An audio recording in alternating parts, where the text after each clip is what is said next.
Hi, this is Roz. I'm going to do my very first video tutorial regarding how I change some of my images to transparencies. You've probably seen some of my work, my cards, and particularly a tray I recently did where I used transparency images, digital images that I could just download onto any papers that I want. I'm no expert at this. I'm kind of self-taught. So I thought I'd show you how I do it, and it may come in handy for you to try. As you can see, I use an iMac. And down here, if you look, I have a program called the Print Shop, which is the screen that's open. And I also have Photoshop down here, Adobe Photoshop Elements. These are the two files I'll be using to show you how to do this.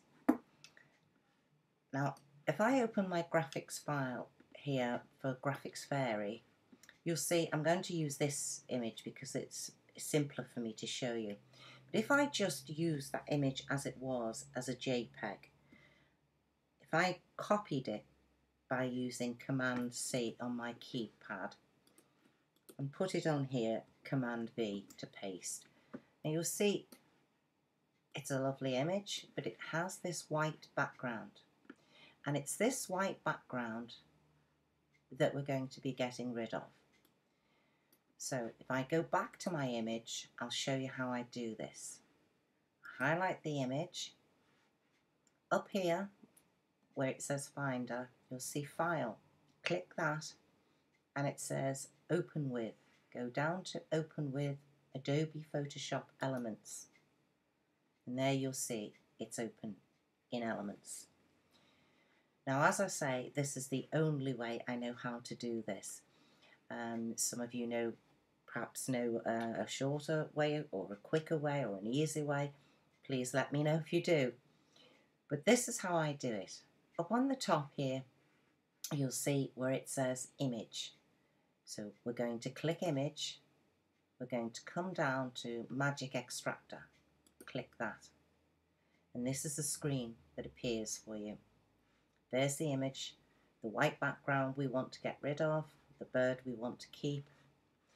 So over here on the right, if you see here, you've got brush size. And the brush size is the brush you'll actually be using to do the extraction. If you see by the head of the bird here, can you see this circle? That's the size of the brush. I can change it by, and there you go, you see it's bigger. But you'll know by your image which is a comfortable size. Here you'll see two different colours. The foreground red and the background is a bluey purple. Over onto the left hand side you'll see these two sort of like paint brushes. These are the ones we're going to be using. This with the plus sign here will tell you it's the foreground being the bird. The minus is the background, which is what we want to get rid of. So I'm going to start with the background, and I click that and you'll see it's highlighted. And then I can come over and click everywhere I want to get rid of the background. Basically what I'm doing is going around my image, paying attention to these areas in here because we don't want to keep that white there. And I'm going all around the bird, and as you can see, right around his leg and the branch. These images here, it's quite small. You have to pay a bit more attention sometimes too. And then we're going to just keep going round any way you want, as long as you're keeping the bird there. Around here, we don't want any of this background. And that's enough, I think, to get rid of the background. Now, the bird I want to keep, so I'm then going to the plus sign. And I'm going to change here on the right the brush size because the bird is quite a big bird.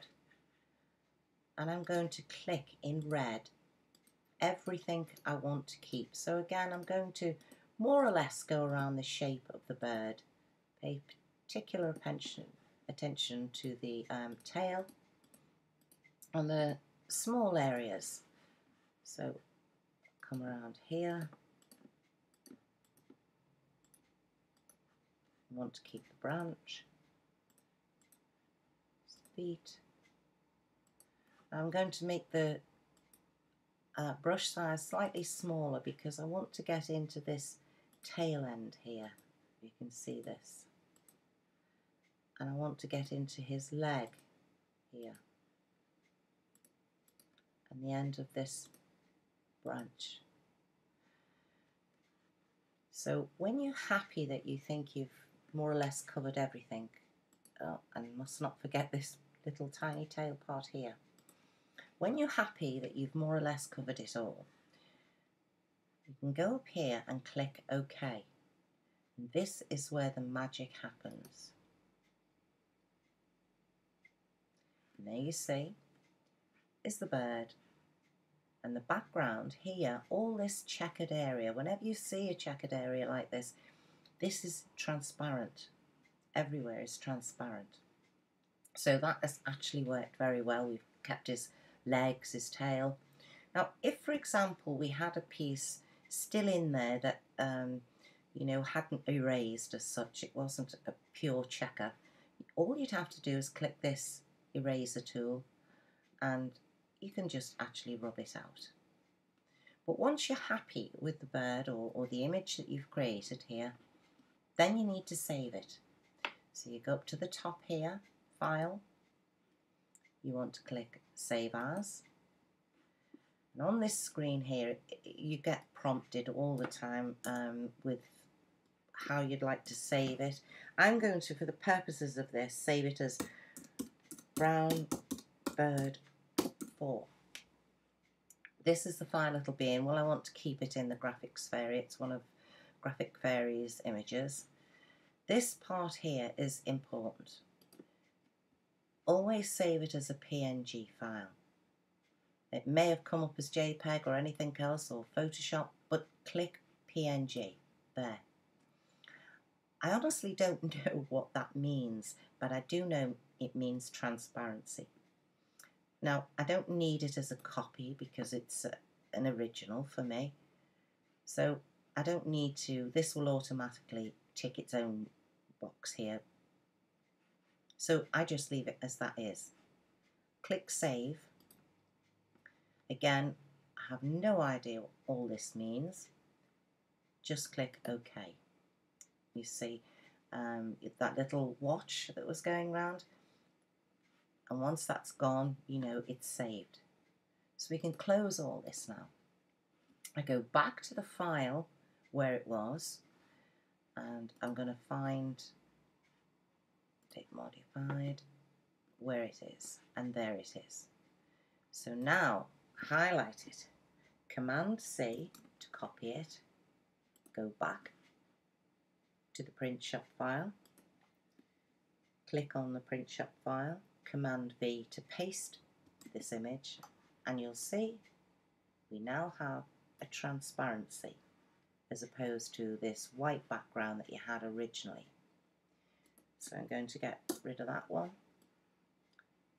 And of course, with the digitals, you can change the size, you can change virtually, add different things, colours, etc.